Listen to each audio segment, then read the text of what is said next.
welcome to the WPF Season 3. We have our first power rankings of the season. And coming in first place, after a 6-0 sweep, we have the Madison Machamps, led by their coach, the Fat Panda. We got to see a rare treat here today, Quagsire getting a 6-0 sweep from the start, making great use of that unaware ability coming in on the clef key. Was able to set up a couple amnesias, tank a couple hits, recover it off, and by then it was over. His opponent had no answer for that, as we saw, just plowed through the remainder of the team. Great prep by Panda there. Look forward to seeing if he can finally get himself into the championship this season. Let's go, Madison. Alright, coming at number 2, we have the Reunited Kingdom, who had a strong showing today, making great use of his walls. Prep was ideal, was unable to be broken, as we saw great use of Pex, switching into Scrafty at the right moment to set up and take that Gyarados on 1-1, and after that, it was pretty much a wrap. As we could tell, Gyarados wasn't able to out-recover, out-damage, or survive against the Scrafty. Tremendous prep by TRK. Look forward to the next one. And coming in this week, in number 3, we have the Boston Red Sox, led by their coach T4U, our runner-up last season.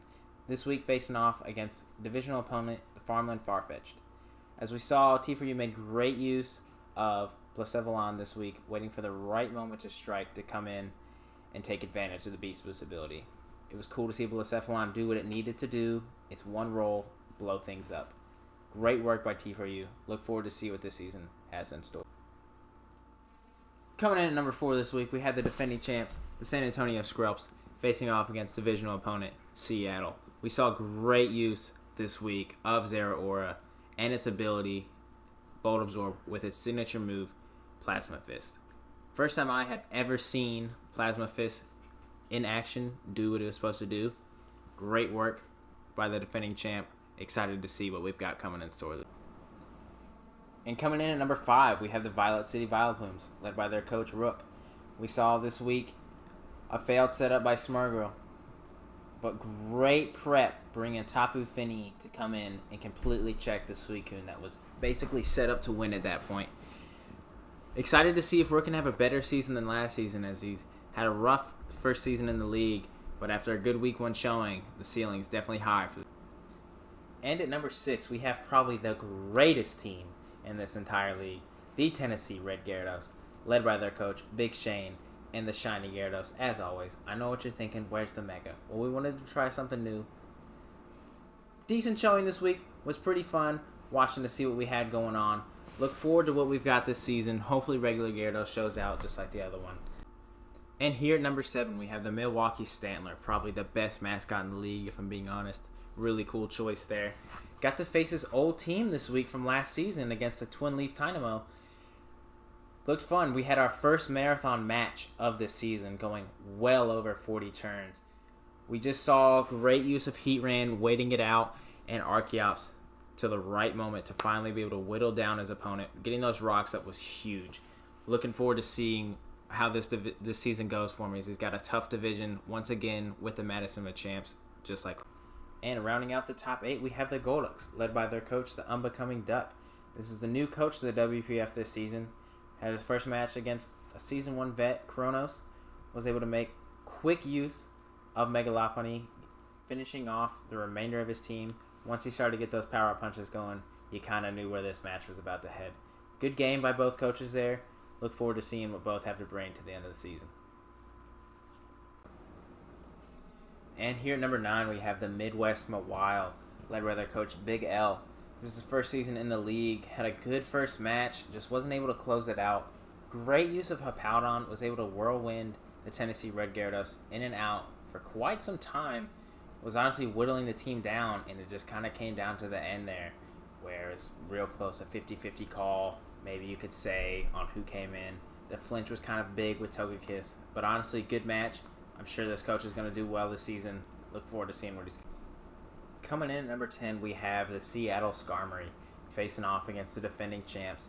Strong showing by Seattle. Great use of Vaporeon, Celesteela, and Ditto.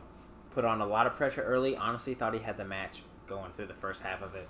But unfortunately, Zeraora just put on quite a bit of pressure, and he was never able to recover from that. But as we saw last season, very skilled, surely, this is just a rough first start of the season. Look forward to seeing Seattle. Number 11, we've got the Twin Leaf Dynamo. Had a good match. Just honestly didn't seem like he brought enough offensive pressure to plow through Milwaukee, who was able to just withstand the onslaught of Mega Venusaur, Leech Seed, Synthesis, and Gudra. Good match. Long match. Props for you for making through it. We'll see what you got going on for the rest of the season. Good luck. And at number 12, the Greater Western Sydney Gladiators, led by their coach Kronos, infamously known for bringing crazy sets, so you never know what you're going to get during this week. Nothing too wild in week 1. Had a great performance. Honestly thought he was going to pull it out in the beginning. Let Kofag go down a little early. That was the craziest set we saw. Sadly, though, Megalop got ahead of you. It's hard to come back once that thing starts getting power-up punches going on you. Not a bad first week. Good luck to you. In at number 13, the Marlboro Magnetons, led by their coach Kiwi. This is a new coach to the league. Did well in its first showing. Honestly thought Suicune was going to put in work. If only there wasn't the Tapu Fini to get in the way. Cool to see Sandslash doing some stuff with the Z move, just missing out on that KO. But the mascot coming through, doing some big damage, was able to stop the Fini sweep, keeping hope alive at the moment. And at number 14, we have the Farm-led Farfetch'd, led by their coach Quaid, a Season 1 coach making his way back into the league here for Season 3. Drafting Mega Audino, a little questionable, want to see where that's going to go. Once again, drafts Blaziken, signature mon for this guy. Was able to do a little bit of work. Unfortunately, Blaziken kind of set the pace for Blacephalon to come in and set up from there. Good showing early on, shaking the rust off. Sure, he'll turn it around. Good battler. Looking forward to what you got in store, Quaid. And in at number 15, we have our Season 1 champ, the Indianapolis Volts, facing off against the Reunited Kingdom. Sadly enough, did not have a good answer for Scrafty, as we saw earlier in the video. Just was not able to shut down that offensive pressure. Couldn't break through the bulk. Letting Nihilego go down a little early was a little questionable. Just missing out on the KO on Latios was big, but not worth staying in on that. I'm sure he'll turn this season around as he's a good battler. Just week 1 didn't go your way. And rounding out week 1 of the WPF Power Rankings, we have the Grand Raptors, led by first season coach Gran. Sadly got to face one of the top battlers in the league against Panda and was just not ready, it seemed, for that Quagsire. Can you blame him? No one really sees Quagsire coming. It's not the greatest mon. Probably could have waited a little bit to start setting up with Klefki. But good set. I liked it. Just would have waited to see if you could get past the Quagsire before you did it. Alright, and that wraps up week 1 of the WPF Season 3 Power Rankings. Looking forward to this season, guys. Thanks for everyone that put in work, getting the first week knocked out. If you liked what we saw today, hit like, hit subscribe. More videos coming. Alright, peace out.